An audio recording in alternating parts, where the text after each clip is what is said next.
We have a very special guest in studio, my friend and training partner. He is a black belt in judo, a purple belt in Brazilian jiu-jitsu, currently pursuing his PhD in physics at Washington University, the great and powerful Phil Vojta. Great to be here. Thanks for having me. Thanks for coming on. Welcome to the show, Phil. I've been wanting to, sit down and talk to you like this for a while because we've known each other for years at this point, and I can't really think of many times we've sat down and talked outside of the mat. I don't think there's ever been a time where we've really sat down, outside of sitting on a mat and talking. Yeah, absolutely. I mean, that's how Zach sold the show to me. He was like, come on, we can finally sit down, have a conversation, get to know each other. Like, all right, let's do it. Sounds good.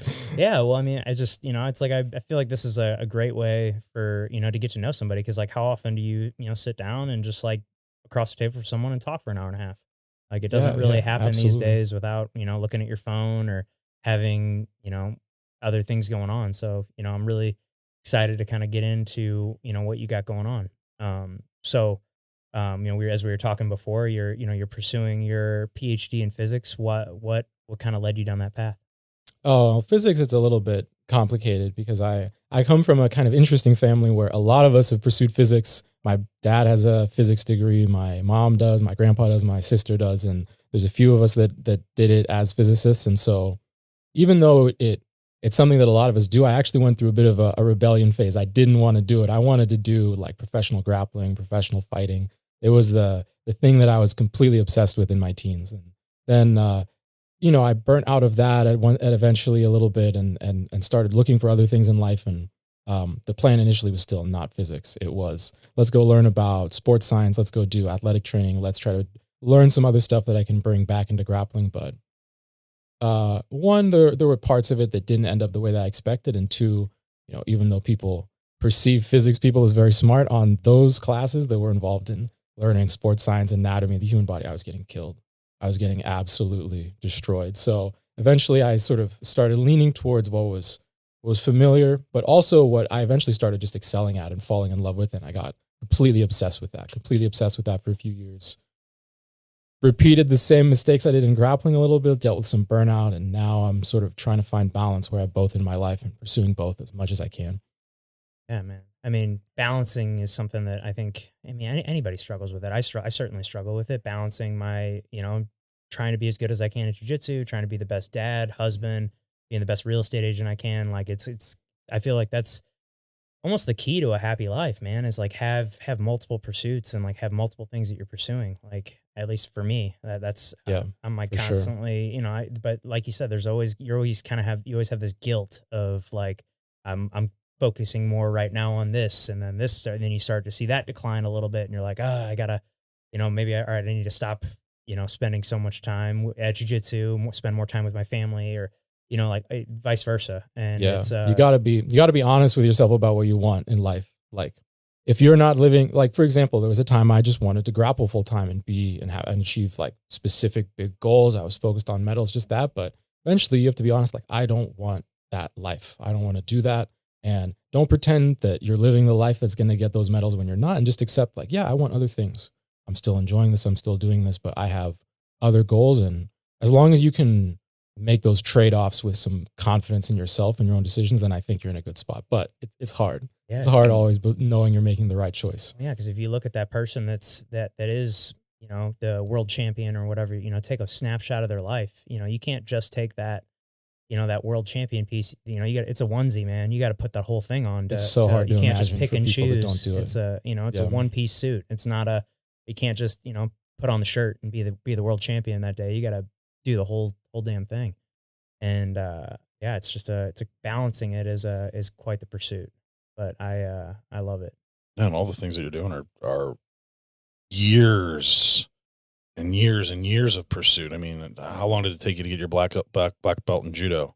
So it was relatively fast, but I was pursuing judo like pretty intensely. So I started judo when I was 14. Okay. Did that for like 5.5 years and got it literally the day before I turned 20.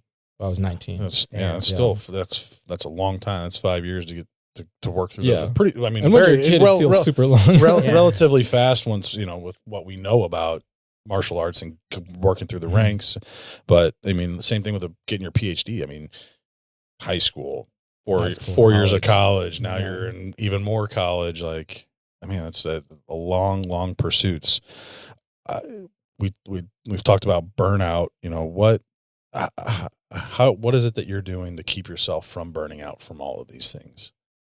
I think that the big thing, and I've even heard like some of my heroes in judo say this, where it's good just to have a couple different sources of success in life. I feel like you've got to be able to push through times where something's not going that well. If you want success at something, you've got to be willing to just go through periods where you're not having success at that thing. And very few people get blessed with automatic success. Most people just have to keep putting themselves out there and pushing through it and doing it over and over. And it's okay to be honest with yourself that when you're focusing on two different things, the plus side is sometimes one thing's not going well. Sometimes like everything at the work that I do in physics is dragging and I can't get anything out and I'm arguing with all my collaborators all the time and stuff is negative, but then I go to jiu-jitsu and everything falls away. And sometimes I go and lose at a competition and I'm pissed off and it's bothering me, but I go and have a great week in my general life. And I think that that's the plus side. Like that's how the big thing that you get out of that is just tolerance. Like if something goes wrong, you can push through it, keep pushing through. Yeah. And don't give up. Well, I like how you said that is like you lean on the others to push you through like lean on jujitsu when your, school or work isn't going in well. And then when jujitsu is not going well, you lean on the other one. So it's a good balance and a good way to push through that. Yeah, I think that's how I ended up where I am. Is I kind of need my life to be that way. I need to be obsessed with stuff. Yeah. But if I'm obsessed with one thing, it goes just a little too far. Okay. So I've tried to be obsessed with two things. Yeah, man. And so what originally kind of led you to judo? So my first martial art was not judo, it was taekwondo, but I'll start before that because my family immigrated to the US when I was 3, and even though like the part of the reason we came to the Midwest was actually because of the people, because my parents coming from Germany came here and were like, man, the people are so nice, so welcoming. This is the place we want to be. So this is what I'm about to say is not at all a knock on the people, but just growing up somewhere where you live in a different household from everybody else, people have a very different mentality from your family and the way that you think about stuff, the experiences and stories that your parents have are very different from everybody else. I feel like I had a little trouble fitting in as a kid. I wasn't always like finding my group, let's say. So as I got into like my preteens, it got a little harder. I even had a little bit of bullying problems and stuff like that. So I had a little bit of a confidence issue. I wasn't confident in my skin. I wasn't confident in the place that I was standing. And martial arts changed all of that like almost immediately. It's crazy. Like I went to like a couple sessions at taekwondo, not judo, but just the energy, the workout, the building, the confidence and the self-discipline and the idea of pursuing something. I got completely addicted to it. Thankfully, I had an instructor there who was really big on the idea of pursue all martial arts, learn everything. He was a huge Bruce Lee fan, which I am to this day. I am to this day. So, and then I was just looking at what's around. What can I get a hold of? What can I do? So, and there was like barely anything. I grew up in Rolla, Missouri. It's a town of 20,000 people, a little college town. These days, there's some more stuff there, but back then there was almost nothing. But there was a little judo school. It turned out that the instructor for that judo school, Amber Jones, was number 5 in the country at that time, trying to go to the Olympics, like working super, super hard. So there were serious people there, even though it was tiny, which is sort of the story of most good judo schools.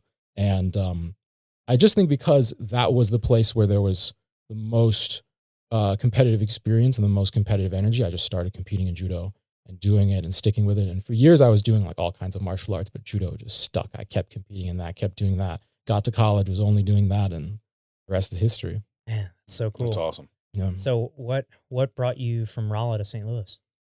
So I started judo in Rolla, Missouri, tiny little judo program there. So my first like inkling that I was going to end up in St. Louis was that eventually I was competing a little bit, getting a little better at judo, even doing some jiu-jitsu and getting obsessed with that. That school closed down because it's a tiny place. But then I went to White Dragon Judo in St. Louis, Missouri, and just visited. And So you just drove up here. just drove up here with let me go check this people. place out. Yeah, with people from Rolla Judo. Like my first coach, Amber, she was connected with them and had worked with them. Like so, we were sort of in community, but I'd never been there. And then I got there, and from my perspective, like it was so many body, so many good rounds. And I just went out there and I went ham. I remember it was like, there were almost too many people on the mats to really have like everybody train a ton. So they would do a little bit of drilling, everybody get to the side of the mat, and then just rounds and just find people. Yeah, A group, B group kind of deal. Yeah, I was like 16, super nervous. I was like, I have to look good. So I went out there and I just like, I can't get off the mat. If I get off the mat, I look bad. And eventually my coach had to tell me to get off the mat because I could barely move. I was just getting thrown over and over. But that was after maybe like 6-7 rounds. And so then I guess I made a good impression. So then the coaches started coming over, helping me out. And I realized like I could get way, way better there. I started training there more and more. I started driving up there 2 hours from the age of like 16 to 18 and then 19 when I was home for school. I did that like 2 or 3 times a week for years just to train up there. And then, so I wanted to go to college in St. Louis and so you could be potentially a White different Dragon. place. Yeah. I considered a couple other places. And then you have to balance that out with like, where do you get into? Where can you go? But St. Louis worked out and White Dragon. Dude, there. That's awesome. White Dragon. White Dragon. Damn, that's so cool, man. How often are you doing judo nowadays? Because I feel like that's way more physically demanding than what jujitsu is, because you're constantly being thrown or throwing somebody, right? Yeah, so that's definitely true. I think that the two sports have different wear and tear, and there are still definitely parts of jujitsu where I have to balance those out just as much as the judo stuff. But I try still, honestly, to do them about the same amount. And that might like wax and wane different directions depending on what I'm getting ready for, what I'm focusing on. The last couple of months, I've been very, very judo focused. I've had judo competitions going on that I want to get ready for, and that's been the goal. So I try to do a few times a week of each, 3 or 4 times a week of each, and I'm happy. Not always that works out that well, but that's the goal. Yeah. Now, do you think judo helps you more with jujitsu or jujitsu helps you more with judo? Oh, that's a hard question. So honestly, it's about even, but it's really different. And it's actually interesting in the way that it's different because I did a tiny bit of jujitsu like right when I started judo for about 4 months.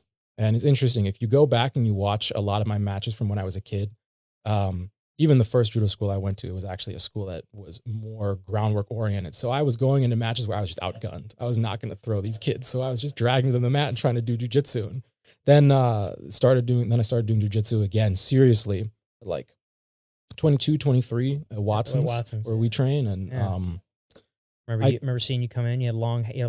Yeah, I still had the man bun. Yeah, the man bun. Post-COVID man bun. Yeah, I remember. We're never going back. I remember my very first round with you. Everybody was like, "Yeah, that guy's a black belt in judo." I was like, "Well, I know I'm pulling guard against him. I bet he's not used to seeing that." That did happen. I mean, to be fair, you were one of the few people that would just actually go on the feet with me when I asked. There were a lot of people. For sure. I mean, I wrestle. Had no interest. I mean, Well, it's funny because my very first time in the fundamentals class, they put me up against him. I had no clue that you were a black belt in judo, and we start off grappling, and within 20 seconds, he's throwing up a flying arm bar. I'm like, nope, this is fundamentals, huh? Welcome to fundamentals, yes. Pat. That's unfortunate. Because I specifically remember Trevor was pointing. He goes, no. You're with him. Oh man! Like, thanks, Trevor. I probably saw Trevor do that too. And was like, "What do you want me to do? All right, I guess I have to do something. Got to show him this stuff works." yeah, that's how I took it.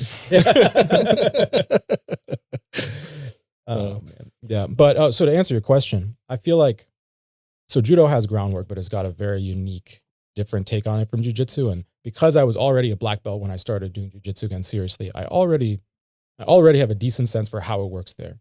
So when I learn something in jiu-jitsu, even if I know it at like a blue belt level, a purple belt level, I can figure out how to use it in the other direction pretty well. And so honestly, I want to be humble about it, but in judo, that's been a huge explosion in my game, just having the jiu-jitsu in and applying that. But part of that's because I know how to do it. And then in jiu-jitsu, I actually almost really have to be disciplined with myself. My favorite person who talked about this that I learned from was Travis Stevens. So if you don't know who that is, he's a silver medalist in the Olympics in judo, also a phenomenal jiu-jitsu black belt, like one of my heroes, absolutely incredible. Isn't he he's like one of the first like black American black belts, wasn't he? Or am I thinking of someone else? Travis Stevens? No, I don't think he was one of the first American black belts. I must be thinking of someone else. But If he was, then I hope he doesn't see this. Yeah. But yeah, so he did both, and he was pursuing judo at a super high level. And his way of talking about it was, there are two separate arts. They don't overlap. Don't think about them as overlapping, and just learn them completely independently. And so that's with jujitsu. I have to balance that, because then you go into a tournament, you're using your best skills, you're leaning on what gives you confidence. And you're like, well, I have black belt in judo skills. Like, I can lean on that under pressure. But at the same time, for actually learning jujitsu, I don't want to be biased. I don't want to be stuck in stuff that I learned when I was a kid and not be able to branch out. So I try to set it aside. I try to be surprisingly jujitsu. We'll put it that way. Yeah. No, that makes sense. What would you say like is the biggest like difference when it comes to training both arts, like as far as like training day to day, like you know, because I've never trained judo. Like, what's the structure of a class like? Is it similar to jiu-jitsu where, you know, you're doing technique for, you know, 30, 40 minutes of the class, and then like the last, you know, portion is like live sparring, or how does it go? Yeah. So the basic idea of the class structure is that you're doing drilling for most of it, and then for somewhere between a quarter and a half of the class, you're doing live. And there's like, I would group the ways that people train judo probably into two groups. There's like an old school way and there's a new school way. And the old school, like Japanese way, is you learn a technique, and then you're going to drill it hundreds and hundreds and hundreds of times to death, getting every little minutia right, and then you can execute it, and then they're going to add some more stuff onto it and some more movement. And that's very like, it's a super reps oriented style of training. You get in there, you learn the shape of the move, and you rep it to death, and you're going to be better because you've repped it to death. But then there's also, I think, the more modern way of doing it, which is way more about judo's about feel. It's about feeling the balance of the person. So it's about, we're going to have ways that we're working on moving people today, setting people into a move, and okay, we're going to give you the basic shape. It doesn't need to look perfect, but you have to get a feel for, I want to move them this way. I want to feel them falling onto me and get that locked in. In a sense, that's like the two big things that people are focusing on when they're drilling. So I think that compared to jiu-jitsu, you're going to see high reps. There's a very strong orientation towards high reps, and part of that is because the moves have a stronger learning curve. Because when you're on the feet and you're trying to throw another human being through the air, you have to have a lot of parts of your body doing the right thing at the right time together. And that's hard for people to learn, especially if a lot of that is not intuitive. If you're not that athletic, you have to learn what to do with your head, to learn what to do with your hand, your hip, with your knee, with your foot. And you have to learn how to do all of those things, not step by step, but at the same time. And then the techniques work. And that just takes a long time for people to get down. Judo's perceived as being a lot harder on the body. I think that it's true to a degree, but part of what makes judo, I think, not that jiu-jitsu doesn't have this, but what I think makes it a bit special is because you are dealing with falling so many times over and over and over. You have to learn to take care of each other. Like I was actually just listening to the podcast with Cody Kellison. Oh, yeah. I think he talked about this in a way that I really liked, where he did it in like a youth program, right? Yeah. And he said, when you do judo for 2 hours with each other, you learn to take care of each other. Because like if I throw you 100 times and you throw me 100 times, we can do the techniques in a way where they look good, but we can like walk away slowly, after. You know, I'm not slamming you into the mat every single time. Yeah. You know? Or even when you watch videos of judo people slamming each other in the mat, there's a lot of little tricks they're doing where they're taking it off of each other. That break falls, slapping, the break falling, the pulling up a little bit at the end, the rolling over each other. There's all kinds of stuff that at a high level people are doing to take off the impact of the training. Well, yeah. I mean, you've thrown me numerous times, and I can't remember one time where I hit the ground super hard and it like knocked the wind out of me. And like, you know, like you're always very respectful about how, I mean, you apply the move 100%, but like at that last quarter of a second, you're letting up a little bit. So I'm not just getting all the wind. Control. Yeah. It's controlled. It's very controlled. And I mean, jiu-jitsu has that too. Like we all know that annoying training partner that just rips the arm bar, kind of falls on something and they don't really have that much control. We all know that person that does stuff beautiful and smooth and slow. And you're like, this is amazing as it's being done to you. And then you know exactly when to tap and it's all good. And so that definitely is, I think it's part of what makes martial arts special is you learn how to fight, but you learn how to be part of a community where you all take care of each other and get better. Yeah. judo has a lot of that because of how hard it is. I think that's what makes it special. Oh, that makes complete sense. Now, when you started training jujitsu at Watson's, what did it feel like, kind of putting a white belt back on? I'm sure that probably was like a little bit of a, you're a black, you're tying this black belt around your waist every day. And then all of a sudden you're like, man, I'm back to square one. Like that. Yeah, it was cool. Like? So, I mean, there's two ways you could look at it. And obviously I think what most of it was, and the good answer is that it was really cool to start from scratch and be a white belt again, and just an enjoyable experience. And the other side of it is, to be honest, the first day there was some thinking in the back of my head, like, how far is my judo going to take me? Like, there's going to be different belts there. How's it going to go with the different levels there? Like, what's this going to be like? Is it going to be the white belts or the blue belts going to be beating me up? Or only the black belt's going to be like, I had no idea. Sure. So, and I go there and I do the class, and the first thing we're doing is like leg locks. Some completely whole new world for you. What is this? Yeah. It was like 50-50. It was like standing up out of 50-50. And I felt so unathletic. Like our coach, Trevor, he had to come over and help me just put my feet in the right place so I could stand up. It was bad, but it was cool because it was something just completely new and exciting. And ultimately that's what I wanted.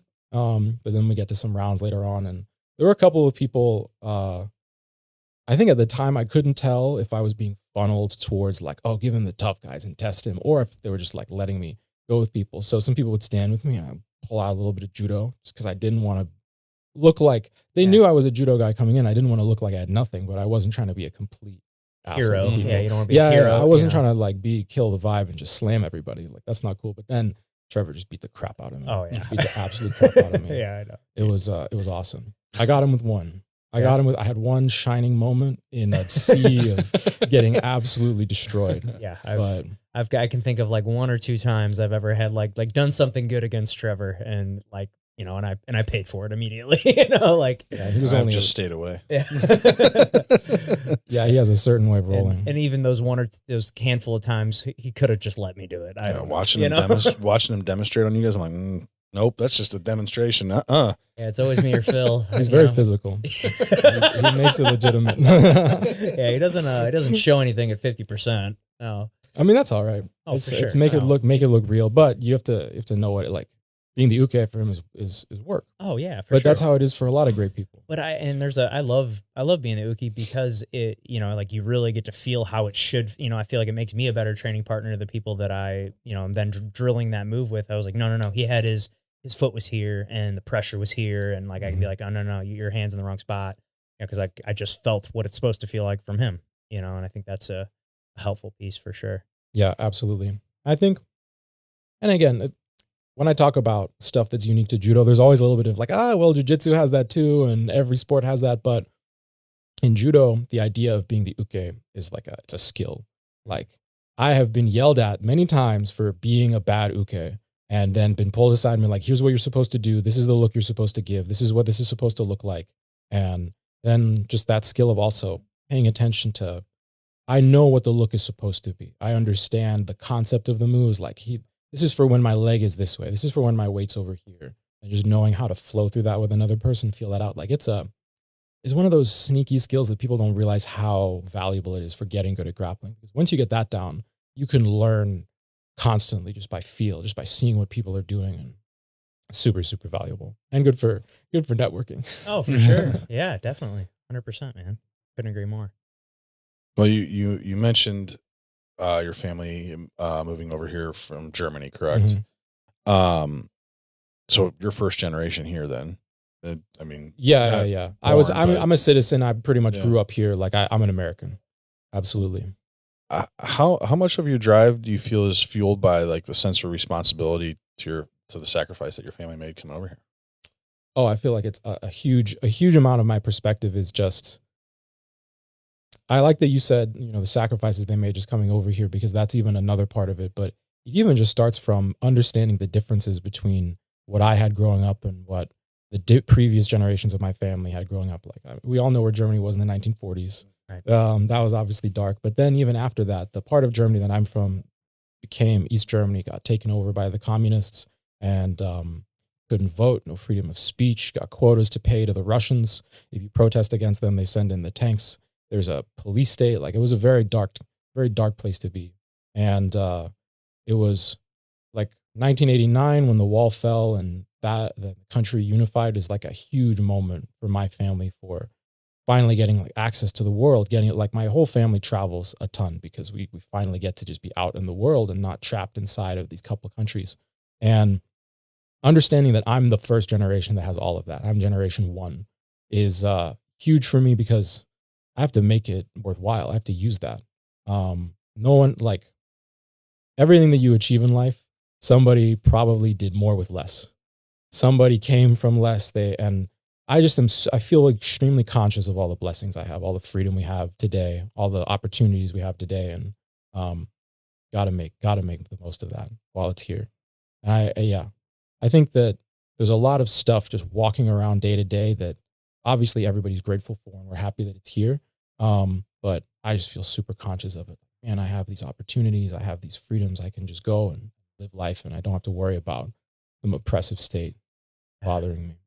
Do you feel that's caused you to push harder in the judo and the jujitsu and then the schooling and all that as well? Yeah, absolutely. I think that, I mean, part of it is like, that just, I'm a super lucky guy in that my parents were able to support me as far as traveling to judo stuff and paying for judo stuff. And you know, when I was 16, I was getting some help, being able to just do everything, obviously. And that would not have been an option in the same way for the previous generation of my family. That just wouldn't have been something that we could do and pursue. And then there's the other part of it, like you said, just the pure sacrifice. Like most of my family is in another part of the world. I obviously had that little bit of like, I had to find my place as an immigrant that didn't initially feel like they belonged.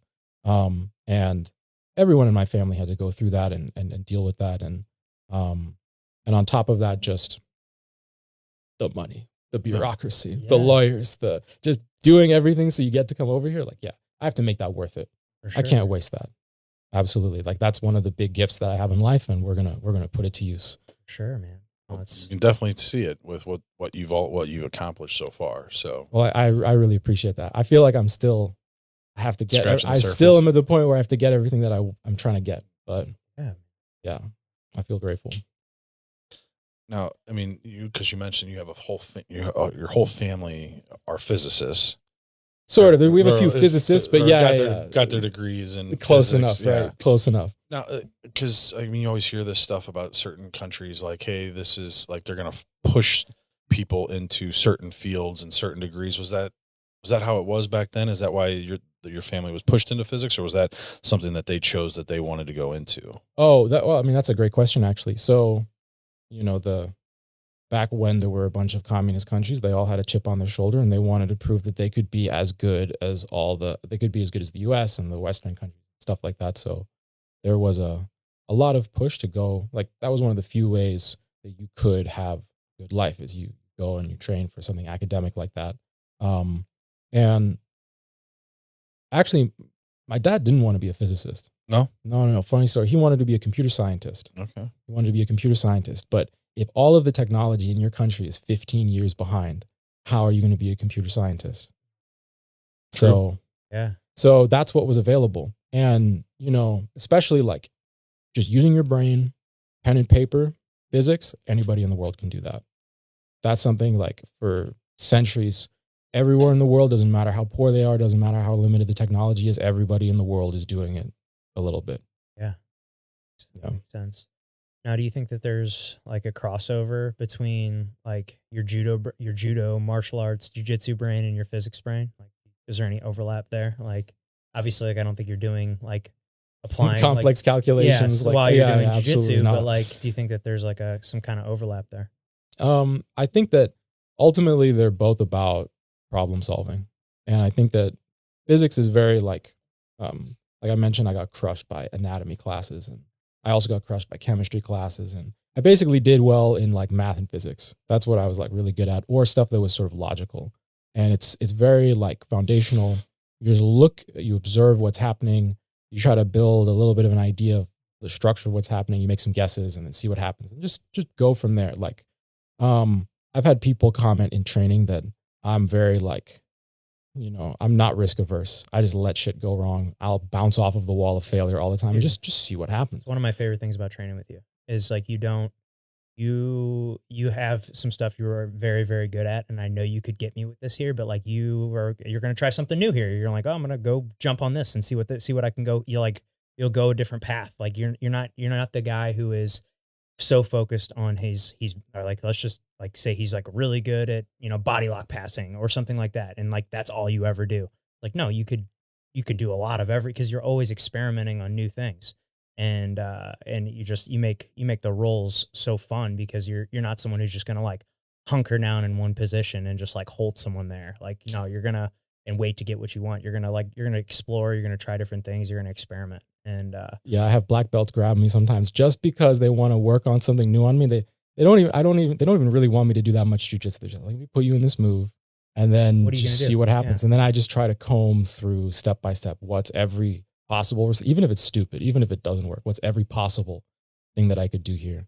And I think that's, I think in a very similar way in both, where like in the end you're being confronted by problems. And I think that both take a huge amount of stubbornness. Like when you're grappling, you're dealing with adversity, you're dealing with something physically hard, you're dealing with something painful. And when you're dealing with physics problems, whether it's in a lab or on a computer doing a simulation or just trying to calculate something and figure something out, like it's hard, it's difficult, it's stressful, you get tired from it, and then you just have to be stubborn, push through, and know like I'm going to solve this problem, I'm going to beat it.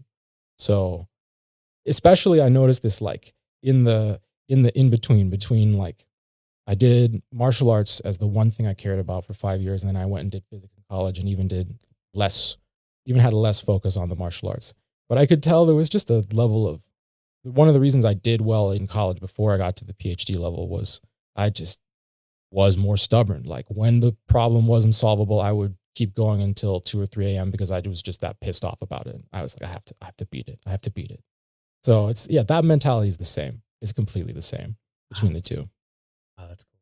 Yeah, that's cool. What do you have any other competition? Any other? I know you just had one. Was that last weekend? Do you have any other judo comps lined up here?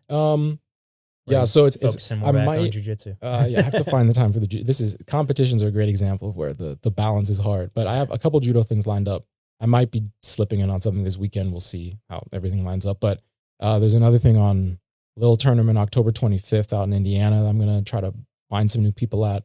In judo, it's hard because the sport is small, and I'm at a level where I have to look pretty far to find actual competition. Well, it's even that same way in jiu-jitsu. I mean, like if you want to compete at a black belt level, like you pretty much have to do IBJJF for the most part. And that's it's kind of the same thing. I have a similar jiu-jitsu's level bigger, thing. But Yeah, jiu-jitsu is bigger. And then I have a similar level thing set up in November that's going to be like prize money, actual stuff lined up. There's going to be a lot of elite black belts there, points to the national roster. Like that'll be fun. Sweet. So That's pretty cool. I'm trying to build up momentum. My method usually for big stuff like that is let's build a little momentum, do some small stuff, prototype a game, tweak it, do a couple, and then go do something big. And so right now, this quarter, I want to be a push to that and hopefully slip in some jiu-jitsu, but I don't know yet. Yeah. I mean, there's a couple of local tournaments here in jiu-jitsu for like the next few months. I think there's got Strange Hands. You got and then I think there's an AGF and I think there's a Fuji coming up here, or maybe a Naga event too.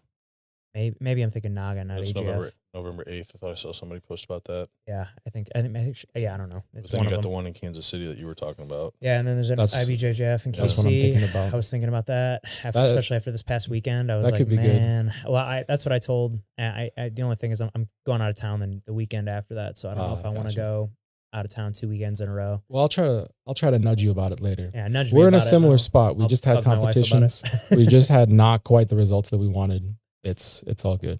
But I had shout out to this guy, EJ Lynch. Look him up. He's a phenomenal judo guy. He's like this is going to sound a little weird, but when I was explaining who he is to my team, I was saying he's the me of Oklahoma.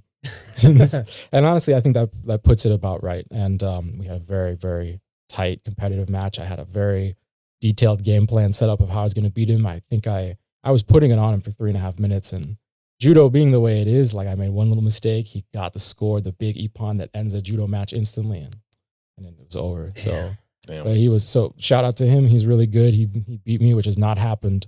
No one my size has beaten me in the state of Missouri in a long, long time. Long time. So, but that's an example. Like he's in Oklahoma. To find someone like him, I have to go out there. And so but it's good. Yeah, because I was talking to Zach, like getting more and more into jujitsu. Like I'm like, oh, next year, like, I want to start looking into competing. But then we're like looking up my weight class and being a white belt. There's nothing. Like no, like well, there wasn't any at this past tournament. Well, But hey, like that's what I'm saying. Could have signed up at the Open and fucking dominated. That might be what you have to do. Yeah, Is just do opens. beat up the little people. Yeah. Yeah. But I I mean, hate going against little people. I mean, though. They're too. but then like Blake, he went up Yeah. against a guy that was bigger than you in his Open class. Yeah. Really? That dude apparently was a was- tree. I literally like that's literally what I said. I said like I go, can you imagine R-barring him? It's like you might as well try to break off a tree limb. It's I mean his arms were like my was legs. he was a blue belt? Blue belt. I mean this dude was a giant. Like Where was he out of? I don't know. He had a shirt on. He had one of those girth squad rash guards. It's like the big fat monkey on it. I was like, I don't know where he's from, but I think that rash guard's hilarious. The girth squad. You need to look into that one. Big old boy. That's where ultra heavy is scary. Oh yeah. No upper limit is scary. For sure. Especially being like kind of middle of the pack like you and I are. Like because what do you weigh? Like 190? Right now, probably like low 180s because I was just cutting. But yeah, I'll get up to 190 when I'm relaxing. Yeah. So I knew you kind of you're a little bit heavier than me, but not much. As a big guy, we're not as fast as you, so you use the speed to your advantage, and I can't. Doesn't always work. It doesn't always work. If I can use Yeah. my strength and grab and get on top, that's one thing. But like trying to get on top is fucking hard. Yeah, well, I mean, think about getting We're on top when the desperate, guy bro. What do you outweighs you want 100 from pounds. Yeah. We're desperate. We're trying to not get smushed. yeah. I'm not pulling guard. I'm not pulling guard on big guys like you. That's for sure. I'm gonna try to stay on top, get behind you. Flying arm bars. That's That's all you got to do. Just avoid that. Avoid those big dudes. Wow. So what's it like been? So you've kind of helped build this judo program at White Dragon. How did that kind of come about? Yeah. So, the way I fell into it was I had that little bit of time that I stepped away. I was focusing on my academic stuff, and COVID happened. And I was like, man, I need my life to not just be one thing all the time. Like I need to not just be singular person. So I go back. I'm doing both things, but after COVID, the school really got small. So did it? Really I mean, struggling. obviously they shut down completely during COVID. Or Pretty close to. were Pretty close to. were you training? I was outside not of there it, at the or- time. It timed perfectly with when I was focusing on other stuff anyway.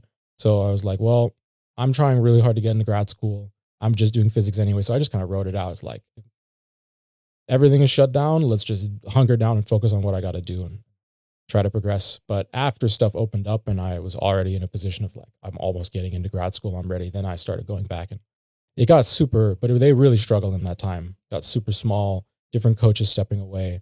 White Dragon Judo has been around since like 2003, I think. And it's always been like volunteer coaches. Like nobody makes any money from that place.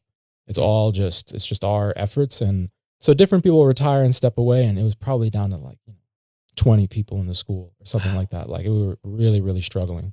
And it's not just me that did this. Like one of our new black belts, Juan, he came in and he redid a bunch of business stuff and redid our website and got us on the top of Google again and did all the stuff that you're like supposed to do to actually make your business successful. And I came in and started doing more and more coaching and trying to really lead from the front. And I think that a lot of the stuff that I do, is in a spot where I feel like if I don't do it, there's nobody that can do it, because there's got to be somebody that leads from the front that can coach, that can teach, but can also go out and compete and show what that looks like and help everybody get it ready. Not just like talking about it as something that I did in the past, but you're go actively out doing it. I mean, got to be active and show what it is. So Kyle does the same thing. Exactly. And so as far as like young competitive black belts that could be a White Dragon and do that, like right now it's just me. So, I mean, different people come in, people get older, people retire. Like it's not that I'm the only good competitive guy that was there, but yeah, for a long time, I was trying to build that up also selfishly because I want training partners. Mm-hmm. And so there was that little bit of like, well, if I actually build this and we get people, then I have more bodies and I can get better work. And, for a while it was tough, a lot of growing pains, a lot of learning how to run a classroom, how to actually put together a class and make it a good time for everybody, not dive deep into all the different knowledge that not make it so, you can take a class and make it honest to God, like this is the best way to get better at this sport. If you do this, you will get better 100%. But then everybody's miserable. Everybody's tired. Everybody's exhausted. Nobody has a good time. Half the people don't think they want to come back because they could barely do it. And learning how to just put together something that people enjoy, that's entertaining, that also helps people get better. Yeah. It's always a balance. How much of that have you learned from Kyle? Because Kyle's curriculum and the way he does it is incredible. Kyle is the master at it. Honestly, there's a lot of methodology and a lot of structure that he does that I really try to steal. There's still stuff where like judo has its own ways that stuff sticks together. But yeah, I think that there's a lot of the idea of Kyle is extremely good at putting together a system that like works between a few different positions, and you can put the whole thing together. And if you learn it and you apply it, you know what to do. You just know what to do in that spot. You've got the answers. So I think that I learned a lot about, for the sport of judo, there's a different spot. Let's put together a little system where you're good to go. I gave you a little closed system in the class. If you learn these couple things, now you can go out there in the rounds and just go and just enjoy and try to do stuff. And especially with how challenging judo is overall, you got to give people that help. So I learned a ton from him there, learned a ton from a lot of great people there. Part of it is I kept going to camps, kept trying to get better on like a competitive level. So I've learned just on a technical level, I've gotten better. I've learned from Olympians, top people, and realized, man, I was teaching that wrong for years. I was doing that wrong for years. Well, Kyle says stuff like that too all the time. He's like, I used to teach it this way, but now I do it this way. And this is why, it's like, there's always innovations, and no matter what sport. That just happened to me a couple months ago. I was at a camp, Olympian, teaching some grip fighting and judo, and he was watching me do some stuff, and I was asking him a question about it later on, and he was looking at me like, what do you mean? Like I could tell my question was stupid.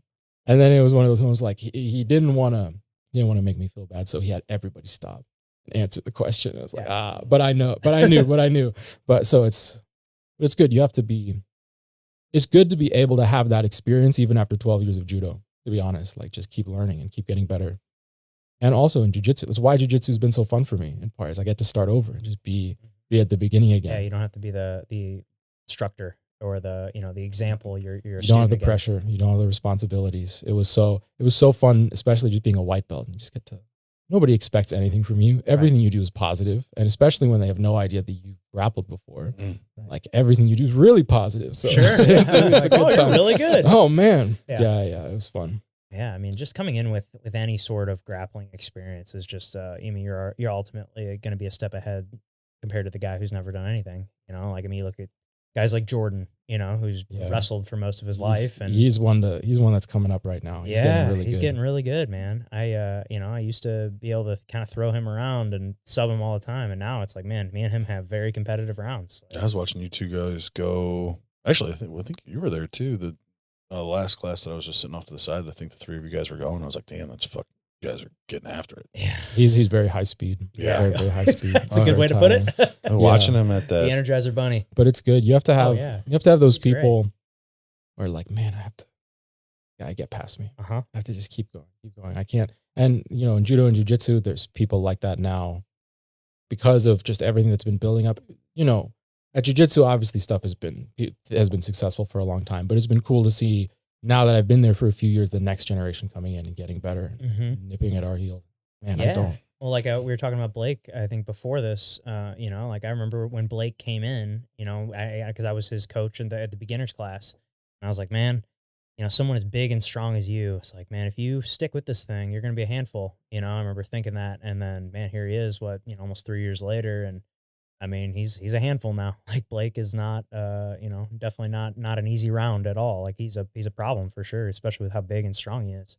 Learned how to use that. And he's smart. He's smart. He's not just big and strong. Yes, that's true. He's very intelligent. Yes, and he's always asking questions. And I mean, he takes all these privates. And I mean, I was at a private with him this morning. And Trevor literally he goes, this is going to be one of those times where like I regret teaching you something because like now you're going to use it on me and it's going to be hard to deal with. But I mean, that makes us all better. I mean, that's the fun part about it is we all get better that way. I mean, there's no secrets. We all share everything because it ultimately is going to make us all better. If someone, how to stop my best guard pass. Okay, well, I got to find a new one now. Or, my triangle's coming or whatever. Like, okay, well, maybe I can't do a triangle on you because you're going to every time I throw it up, you're gonna evade it and get past my guard or whatever it is. So it's He's like I gotta also start. part of our special breed of like people that are doing judo and jujitsu with me now. Yes. Or like they're doing jujitsu at Watson's and then they come over and they cross train judo with us, and that's super satisfying. Yeah, I'm I get a sure. huge kick out of that. Yeah. Um, I bet, man. How and- many people have you brought over to the dark side now? Let's see. So I mean, Blake is one. Blake's and one. Rich. Rich is another. Amanda's another. She was just on, I guess. Yeah. Who else? You remember Mike Donovan? Yeah. He still like does stuff at the gym sometimes, and he trained with us for a long time. And I had Tamirlan, one of our new white belts, Greco guy. I think he just like pulled out some big foot sweeps at the IBJJ. Oh, dude, that was sick. Yeah, I watched that, and then it was pretty that awesome. was so cool. I Was mean, it the guy from Russia? from Russia? Russia? Yeah, or he's from Yeah. Uzbekistan, Or I think, yeah. but he speaks Russian. Russian. Yeah. At, I don't remember where. It's squad scraps. Yeah. Amanda just told him to be in her corner and just yell Russian at him Sometimes that's all to you in- need. to intimidate the other guy. I've had Russians in my corner and it works. They just start screaming like, "All right, I get the energy. I know what you mean." It's terrifying. Oh man. Well, I mean, we've seen a big insurgence in terms of the popularity of jiu-jitsu. Have you seen something similar with judo? So judo's in an interesting spot because I think the height so far was really in like the 70s for the US. Like there was a time when if you were doing a combat sport for fun in the United States, it was probably judo, and that was probably like the 70s or a little before that. And since then things have dipped and jiu-jitsu's come up a lot, and judo has kind of slipped behind, especially in the United States. In the rest of the world, it's doing awesome. It's an Olympic sport. Tons of countries do it. But in the United States, it's really fallen behind. And now we're in an interesting spot where, one, we have a lot of, this might be a little controversial, but we have a lot of old heads who are way too caught up in the way it used to be. They want the 70s back. It sounds like what Eric was saying about boxing. Yeah, I could imagine they have that problem too. I could absolutely imagine. And so they want it to be the way it used to be. There's a big buzzword right now.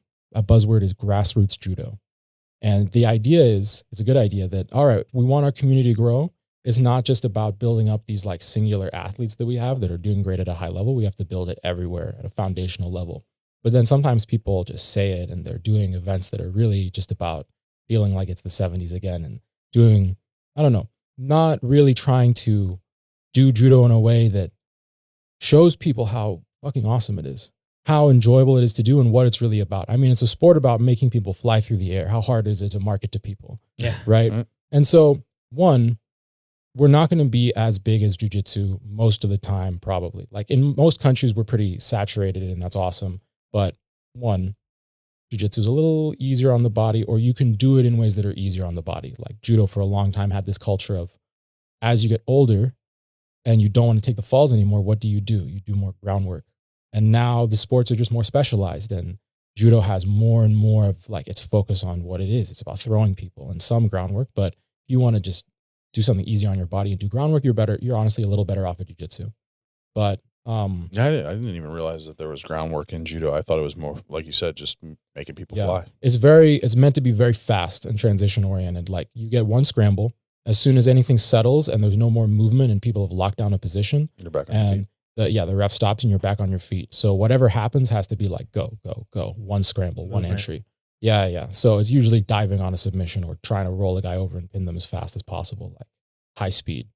So it's it's way more anaerobic than jiu-jitsu. It's a very different pace. I'm not going to name names, but I was just at the judo competition I was just at. One of my students fought a pretty good jiu-jitsu black belt, and that jiu-jitsu black belt could not, in a judo match, couldn't do anything. He won the jiu-jitsu match clearly. He took his back, he flattened him out. He got there over and over and over again, but then you shell up, hide, ref stands you back up.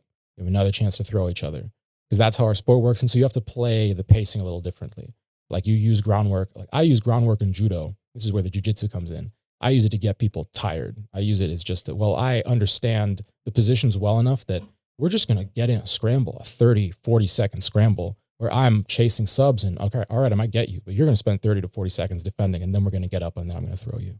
Oh, dude, that makes complete sense Totally. because that's what training with you is like, because there's never a second to breathe. That's where secretly I am very judo-fied, that I try to work at that pace Well, and then that's kind of goes back to what I said, why it's fun training with you, because you never like hunker down and like just hold someone there. You're constantly moving, and which, opens up opportunities for the guy you're going against to get stuff on you too. Yeah, sometimes it's to a fault. Sometimes I can't stop doing stuff, but it's just how I am, I guess. No, but it's fun. I don't think it's a bad thing, especially in training. If it's if it would be a jujitsu specific competition, there where points were involved or something, that might be you'd probably play it differently. Yeah. If like, okay, well, I want to hold this for 3 seconds, I want to get my score or whatever it is.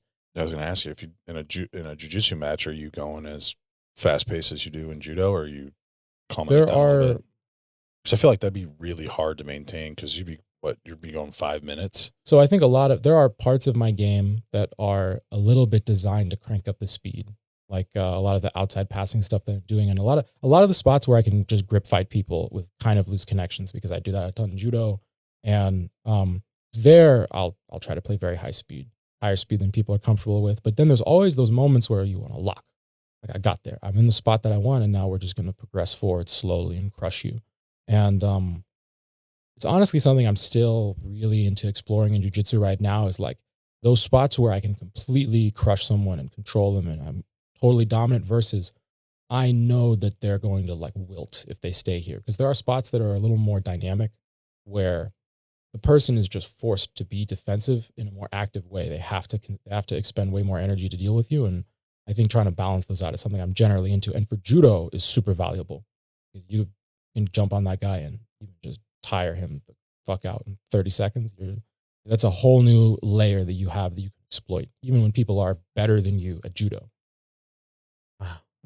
So cool. That's so cool. Yeah. I mean, it's just so like, it's just something I never really thought about, as far as like, I've never done judo. So I've never thought about like, okay, well, I got to keep this scramble going when my thought is like, I'm just trying to get to a position where I can really lock this guy down. Yeah, absolutely. And judo, I think that I've heard a few people say this as far as how the two sports are different. And this is also where, again, judo's in an interesting spot, because people complain about the rules all the time. Like right now, you can't grab legs for like a single leg. You have all those resets on the ground. Like said jiu-jitsu black belt was not happy that he took the back 4 times and somehow still lost the match, but he got thrown. So I don't know.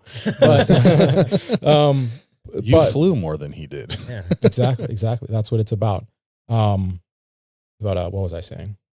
But yeah, so I think that the other big thing as far as judo, as far as what makes it like different from jiu-jitsu, is, and that I've heard a few times, is that in general, you can't hide. The rules are designed so there's no way to hide from people. If the person is better than you, it's going to be really difficult to not let that be immediately exposed. Like you can lose a judo match in 10 seconds, easy. You can lose a jiu-jitsu match too in 10 seconds, easy, but it's a little easier to lose a judo match in 10 seconds. I'll put it that way. And exactly. And you're constantly like, the rule set, there's constantly ways to get stalling penalties because you were disconnecting on the grip fighting, or you're moving away, you were not getting in there, locking up with the guy and trying to launch his ass. So there's no hiding. It's very like in your face and confrontational, and like start, stop, anaerobic. And so I think that can be super, super fun for people. It's an incredibly fun sport to do. But it's just a little, more explosive than jiu-jitsu, a little harder. It takes a little more room. All of that is stuff that's going to like, I think, hold us a little bit behind naturally. It takes more space to do judo. It's a little bit harder, but it's still awesome. So I think that a lot of the old heads, like I said, need to get over it. Yeah, sure. It's fine. Just enjoy. And everything else is evolving. You should evolve with it. Exactly. And like judo just needs to find its identity. We need to know who we are and have schools that know the product that they're selling and how to make it appealing to people in the modern day. And I think that really we've been able to do that at White Dragon. We've been able to put judo together in a way that is it strictly judo there? Yeah, we have a couple, like we have a nogi class that I run, I actually teach later tonight, and that's meant to be way more experimental. We relax the rules a bit. You can do single legs, you can do doubles, whatever you want. And it's designed so that jiu-jitsu people, wrestlers, anybody can come in and just kind of learn our skill set. But then the rest of our classes are judo in the gi, straight up. Yeah, because you can't do judo not in the gi, right? You have to nogi. We have nogi judo. It's different. It's very different. But a lot of the skill sets are the same. Nogi judo comps? Not really. I was going to say, I don't think so. Right? Not really. But hey, I still see in other sports, this is what I point out. In other sports, you see people pull out judo moves in the nogi all the time. Sure. even though it's so often not trained in a systematic way. It's just like, oh, people in other sports are kind of doing it. So in a sense, it's been really important that I did do jujitsu. If I didn't do jujitsu, I would not be able to teach that class, because through jujitsu, I met wrestlers, I met all kinds of other people, um, was able to actually build up the nogi skills and just the more general skills of stand-up grappling. Stand-up grappling as a whole, like in the end, it's all just grappling, but we're all getting little slices, little specializations of it. So I think that without the like branching out I've been able to do through jujitsu, that class wouldn't work. So yeah, in your average judo school, you probably will not find good nogi. Probably not. It's not really there. Do you do a lot of jujitsu nogi? Yeah. Jiu-jitsu, I do 50-50. Okay. I'm all about both. I don't want the gi. It's another thing, like I think I maybe mentioned this earlier about how I don't want judo to be this limiting thing in my jiu-jitsu. Like I want my jiu-jitsu to have a bunch of layers that don't look like a judo guy. The bottom game that people don't expect. And part of that's the no-gi. I don't want the gi to be a crutch. Objectively, I'm still better in the gi. I just am, but it's not supposed to be a crutch. It's supposed to be just as good. Yeah. If we're standing and we're in a gi, I'm fucking watching my P's and Q's, keeping your hips away from me. Keep those things away. You can exploit the gi so much. I think that it's really all about, people complain about the gi, but just learn a little bit. Just learn a little bit and you'll get it. Oh, I get, because when I first started, I was like very averse to the gi, and then eventually, like, I started to really like it. I think I just kept, anytime I was in the gi, I was just constantly getting choked with my own gi, and I was like, this it's sucks. annoying. It's really annoying when people are just wrapping you up in stuff that you're not familiar with, and then you're stuck, and then it's weird, and then I don't know. I really like the gi. Yeah, well, I mean, when I do too, man. Yeah. Oh, I don't like the gi when it's like that. Yeah, I love like it. Grabbing a hold of it and just holding on. When coming from like wrestling, I was just not used to. I never had to break grips like that. Anytime, just to break a grip, all I had to do was roll my wrist out and and grab their wrist. That is one direction where the transition is just easier. Sure. I think gi athletes can transition to no gi because you just have to get used to everything being more slippery. Yes. But if you're used to everything being slippery and now you're stuck, I think that's a harder problem. I agree. Harder problem to deal with. Yeah, but I think there's huge benefits to training in the gi and not in the gi. I mean, I just enjoy training both. Like I would say I'm probably now, I used to be, I would more 50-50. Now I just rarely make it to no-gi classes at Watson's. And, really the only time I ever train no-gi lately is like at an open mat or on our Saturday sessions. Yeah, it's just sort of our schedule. Yeah. Like, well, I like doing it. I love doing it, but it's not always easily available. Sure. Yeah. What do you feel? So we were asked this question before. I think it was Remington that asked us this when we didn't ask us anything project. Yeah. What do you feel like you got to be more technical in, no gi or gi? Okay, so no gi is more scrambly. People know that. That's a common knowledge. And I think that scrambling can be super, super technical, but it's technical in a different way. It's way more about like, I understand how all the positions connect together and I can just move through them more quickly. Like you talked about pace earlier and just moving fast. And it's also part of the reason why I train the way I do, where I just want to see all the little nooks and crannies of positions so that I just like, know, like, okay, I've been here. I don't want to be places I haven't been where I don't have answers. So if you are just get used to putting those answers together fast, that's where the scrambling technique comes in. And I think that it's a thing that's super technical, but in the gi where things get locked down and you have to deal with specific problems that really stop you from doing everything. Like someone gets one grip on your sleeve or on your collar and that's just in your way. And you've got to deal with that problem, man. It's not going away. That has its own technical level where if you just don't have the answer, again, if you don't have the answer, then it's going to be hard. So I wouldn't say that either one is more technical, but they're totally different. They're totally different. And I think that a lot of grapplers make the mistake of viewing high-paced or athletic grappling as lesser on the technique. When in reality, it's like, well, I'm just taking the techniques and I'm putting them, like I had a great judo coach that influenced a lot of how I think about this. And this is a place that I honestly take over to jiu-jitsu, which is that he was big on repping at what he called game speed. If you rep everything at game speed, once you know how to do something correctly, like you can do the technique right, but if you rep at game speed, a takedown, a sub, whatever, you're going to be able to rep it like that under pressure. And that's why I always say, because I coach baseball, I'm always like, no, we're doing everything full tilt. You're practicing until you mess, like you're going as fast as you can until you mess up. Yeah, you're trying to wire that in you. fucking spine. Right. So Well, it's just so it's like a reaction, like tying your Yeah. shoes. Like I don't have to think about tying my shoes. I just do it. exactly. Right. So like if I've drilled something to the point that I don't have to think about it and my body does it automatically, and because of that, it does it very fast. Is that less technical than I had a problem, I had to look at it and I had to think about it and solve it in the moment. Like it's two different things, but you need both. Yeah. You need both. If you can't do stuff automatically, then people are just going to kill you before you get to do any jujitsu. Yeah, I'm still in that slow pace right now. Still learning all that stuff. I mean, you got to figure it out. Once you figure it out, then the pace can go up, and that's where both combat sports in general just have the learning curve. Yeah, man. You'll figure out how it all works. Spend a long time sucking at it before you. Oh no, before you get any good. I'm enjoying it. Yeah, man, it's fun though, man. And honestly, it only gets more fun. Yeah, because the number of people that you can just beat up only ever gets bigger. That's true. That's true. Yeah. So just keep going. Yeah. So, what kind of goals do you have in grappling and in life today? So we talked a little bit about White Dragon, right? And building up that judo program. And, now even just getting ready for this last competition, I had this moment where I stepped on the mat there and I realized, man, everybody here is getting good. I have training partners. I can put together a few of you, and these rounds are hard, and I'm getting pushed in a way for the sport of judo that I haven't been in years. And that's so satisfying to see, because I've helped each and every one of those guys get better, helped teach them. And in general, like I said, judo's in a weird spot. It's got a big problem. And in the Midwest especially, there's a bit of a desert, the desert of judo. All of it's concentrated on the coasts. There's very little out here. So one big goal that I have for judo in general, that's I think is a little more important to me than my competition goals. My competition for judo, honestly, is because that's going to serve that. It's going to help that. Is St. Louis is going to become a place where judo is fucking strong. Like White Dragon already is becoming the top school in the region. Until you go out to like Chicago, you're not going to find a better school with better judo. That's not very humble to say, but that's what I think.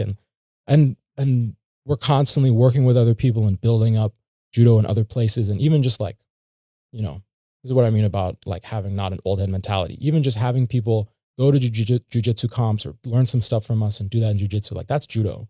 That's our stuff spreading and growing and thriving. And my goal is that exists in St. Louis for a long time. I'm trying to build that up right now. And I think we're slowly getting there. We're only on the up. And then, that's the big one. That's the big one. Love that. Now, do they have teams like how got TAC team for jiu-jitsu? Do they have that in judo? So we have the Olympics, which kind of shapes a lot of it. So at the top level, it's a national level. And then, of course, there are the individual schools.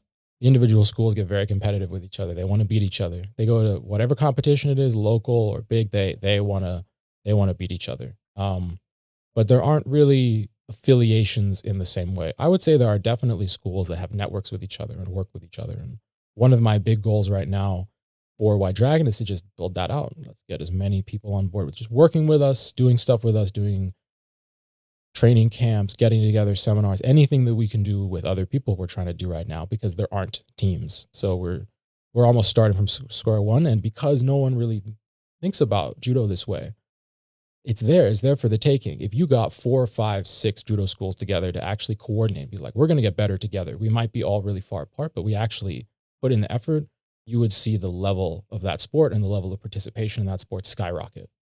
And no one's doing it. Yeah, man. Wow. Now, I'm pretty ignorant to the world of judo, but now when you go to a judo competition, are there team trophies like there are in jiu-jitsu? Yeah. Okay. Yeah. You will get like which school did the best, but it did the won't be best. like TAC team. It would just be it would just be the school. It'd just be White Dragon. Yeah. Or White whatever. Dragon. Okay. White Dragon. Just curious. And then, as far as you with, your career with, pursuing PhD in physics, what's the game plan, after Gotta school? finish the PhD. That's going to be, I only have a couple more years for that, so there won't be too much longer, but it'll be, it's a marathon, and the last bit will be hard, but I think after that, there's still a lot of crossroads. There's a lot of options. I think my big goal is, I like problem solving. If I get that as my job, then I'll be happy and I can do good work. But if I can find something that lets me keep my lifestyle. So right now I can, as a grad student, you can be really squirrely, especially because I don't work in a lab. I do stuff either on a computer or on paper. So if I do it at 1 a.m. or if I do it at 6 a.m. or if I take a break and go train, as long as my work gets done and I know that I'm putting in the work overall, then I can really stick stuff together in a way that works. So part of me is a little braced for like, this moment where I got to go back to regular life, 9 to 5, and then still train a lot. I would still train a lot. I know I would, but I like being able to just train. Have the flexibility, whenever. man. Like, I mean, that's what I do with my job. I mean, I've set my life up that way where I could be at 10 a.m. class For from 10 to noon on a Monday. Like, you know, got the and go freedom. train. Freedom is key. You know, that's the key to, I mean, I hope that's something you can find, because that's what you want. You want to be able to control your destiny, and not kind of have to be stuck in a spot for, this set period of time. Like that right there is just, I mean, there's a lot of people out there that's their life, but if you can figure out a way where you can, I feel like I'm stacking my cards in a good way. 100%. But this is something that's always in the back of my mind, because I'm already so entrenched in like the grappling community in so many ways. Like, what if it just keeps taking over more and more of my life? And I don't know what that's going to look like, and who knows? Yeah, who knows? Maybe there's always been, I think, as long as I've been doing combat sports, and I was lucky, like even as a kid, I had a lot of my friends doing it with me, so I had peers, and I always had this little bit of a tendency to kind of get a group together and try to just lead us to go do something. Like, guys, let's get together. Let's train at this time. Let's get together. Let's go to this tournament.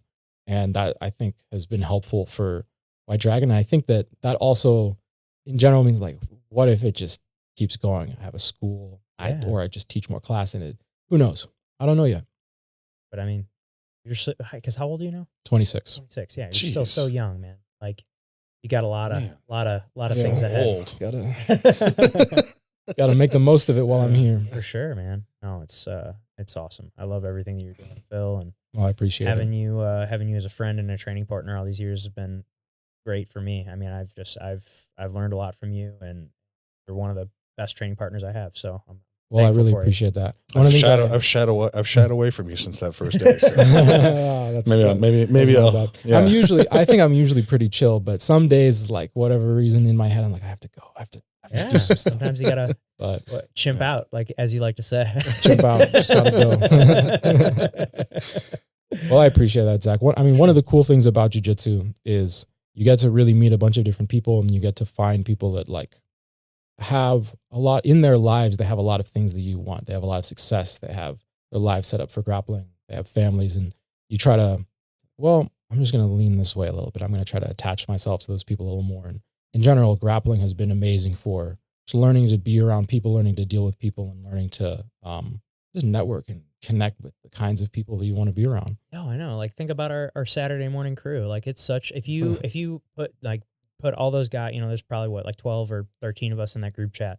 And, we get together every Saturday morning and train. And, if you put all of us down on paper, Killer crew. It's just such a diverse crew, diverse crew. Very different, like backgrounds, demographics, income level. Like, it's just very, very different, and that's like one of the coolest thing about jiu-jitsu is it's just like that, all that shit doesn't fucking matter at all when we're all on the mat, like it doesn't matter what you got going on, or what your life's like, or what you've built for yourself. But like, we're all here together doing this one thing. And, that's all that matters. And, that's one of my favorite things about jiu-jitsu is when I step on the mat, like kind of the rest of the world kind of shuts off for an hour, it all just melts away. It all melts away. And, I step off and open my phone and realize all the things I got to do now. And, but it hits you like a freight train when you step off again. Oh yeah. Me and Rich were talking about that yesterday in the locker room. He's like, some days you just, you get out and like you realize the whole world's on fire and you didn't even know about it. And, and then other days you open your phone and,